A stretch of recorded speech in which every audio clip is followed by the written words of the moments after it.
So tonight we're gonna hear about the metaverse from these two different perspectives, from a very historical and social perspective. But we're also gonna see how artists are creating interesting ways of making remote networked performance. The metaverse is a contested territory. Legend has it that 6 months before Facebook would rebrand as Meta, Mark Zuckerberg passed around a 2011 science fiction novel to his employees.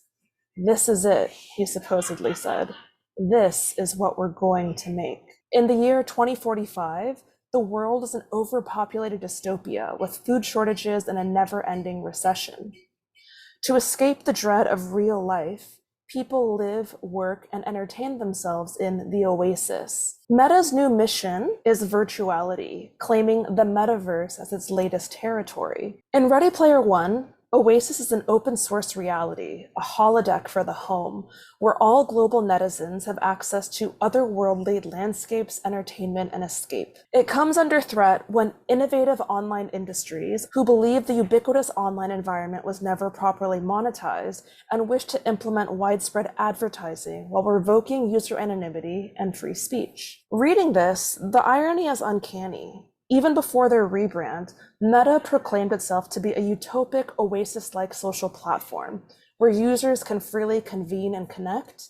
But beneath the surface, of course, as we've all experienced, its practice has been to privatize and homogenize our online spaces, commodify users, and sell their data. With the evolution of VR technology, we see the same story mirrored across sci-fi and reality. The hardware gets smaller and lighter, while the software allows for more pixels and more frames per second.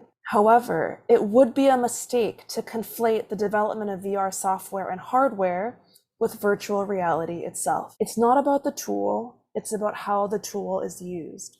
When talking about the metaverse, we should look past the existing or forthcoming tech and instead consider our own stake in the future's development. So what do we, as netizens of this rapidly evolving virtual world, want it to be? In many ways, virtual reality and the metaverse by association pits the future defined by its citizens against a future defined by for-profit corporations. A more instructive guidebook might be science fiction that proposes possibilities for alternative societal systems. So while novels of hard science fiction, like Ready Player One, focus on the future shaped by hardware, soft science fiction illuminates how new psychosocial frameworks might shape our collective experience. Soft sci-fi authors show what kinds of worlds might be possible when we prioritize social questioning over technological evolution. In 1933, the first published use of the term virtual reality is found in Artanen and Todd's The Theater and Its Double. For him, it refers rather to a particular potential for metamorphosis in states of matter and being that might be accessed via theater. Depending on theater or sets or context, we have the potential for change or metamorphosis. In 2007, Nani de la Peña, who's considered the godmother of VR, created the genre of immersive journalism, and this suggested the potential of the HMD as a device for empathy. In 2009, Skawanati, who is largely considered the first indigenous net artist, created the Mishinama Time Traveler. Traveling through time these days is easy, thanks to Time Traveler TM. Witness important historical events or interact with the people who made them happen. You can even customize your own events and visit with your great-great-great-great-grandmother. Then in 2011, Radhika Gujral's essay, Snapshots from Sari Trails, Cyborgs Old and New, explored secondary marketplace communities in Second Life. Many of the marketplaces that you would find would essentially sell virtual objects for a mainstream audience, but she wanted to see her own community reflected in that space, so they were able to sell saris and things from the Desi community. As a society, what might happen if we focused on the evolution of VR through the lens of its social implications? VR essentially allows us to question what we're seeing and allow us to interrogate them in alternative ways. By using Ernest Cline's Ready Player One as a frame, we can more clearly discern the social complications of virtual reality, focusing on race, labor, and sex. So in the novel, It's revealed that one of the protagonists is assumed to be a white cis male, but it's actually a Black woman named Helen Harris.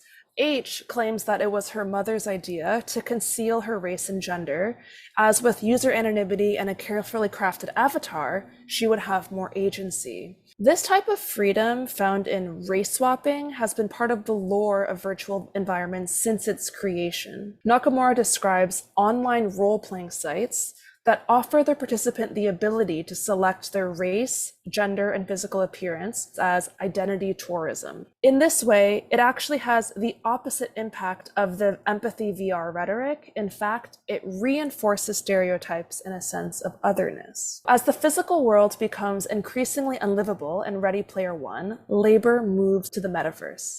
So this is Michael Douglas putting on an HMD with haptic gloves, and he's about to enter a virtual environment.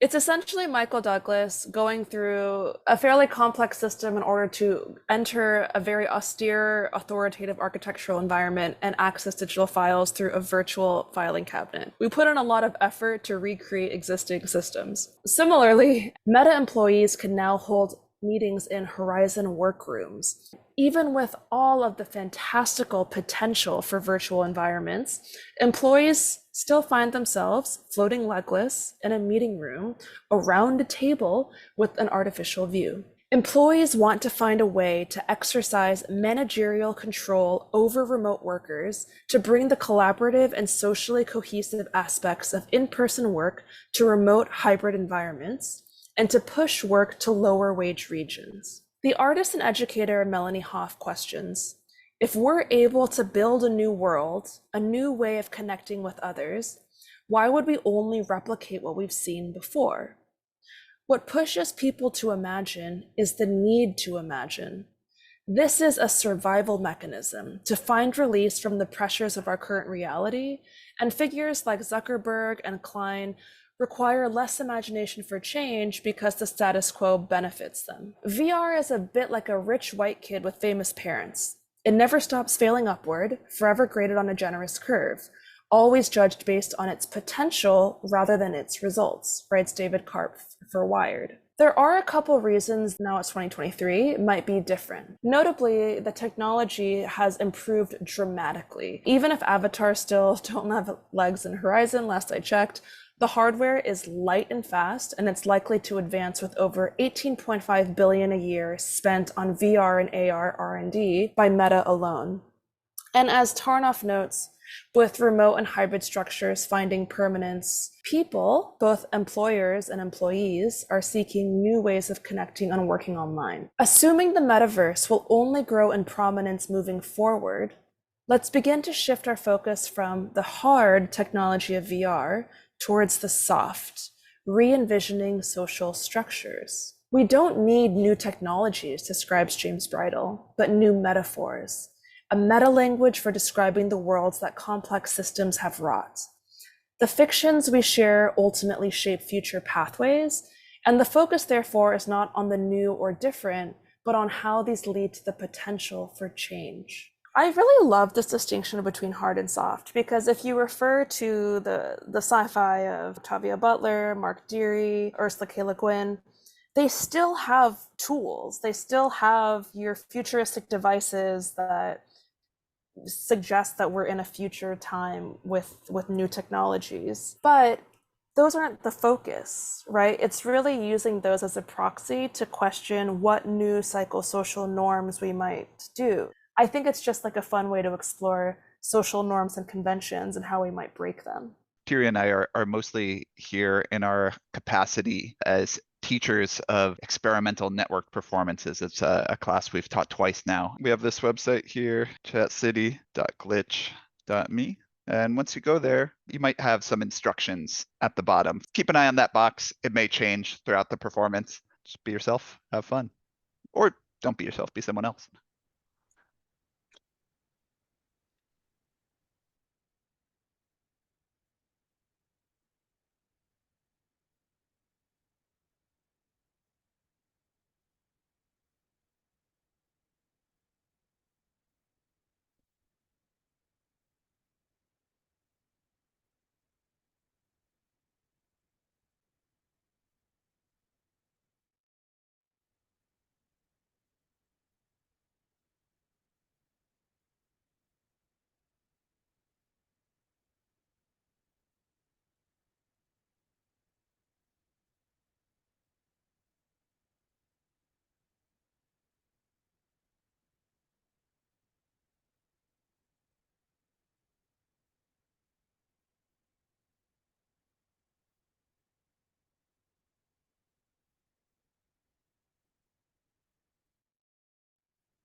Okay, we've commenced. It's kind of nice, right? It's been a minute.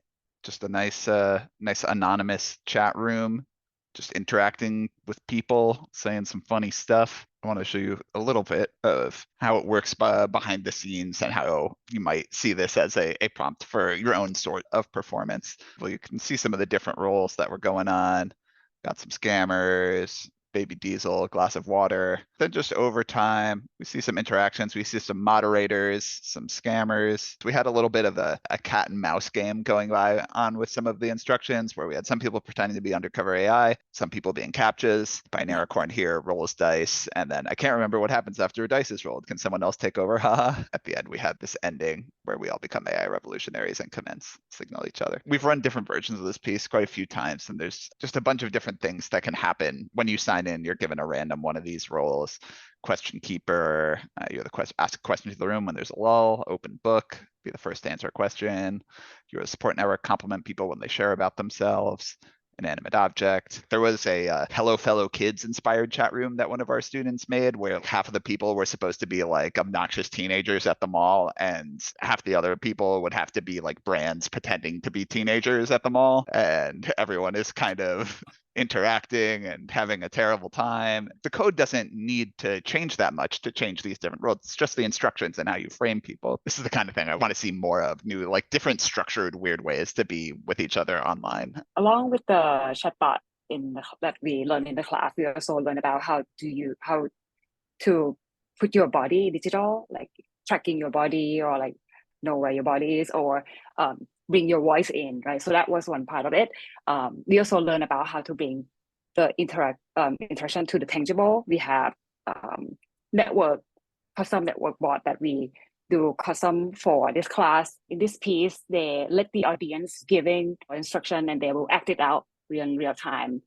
And their movement also change the image on the screen real time.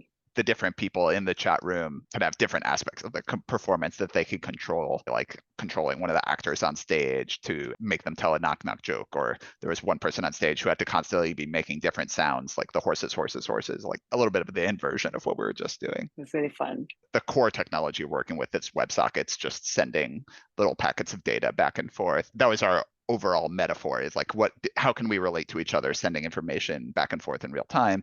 And what's special about these boards that Tiri and Sebastian made is these come pre-installed and have like a website relay that they're already using that can send WebSockets out.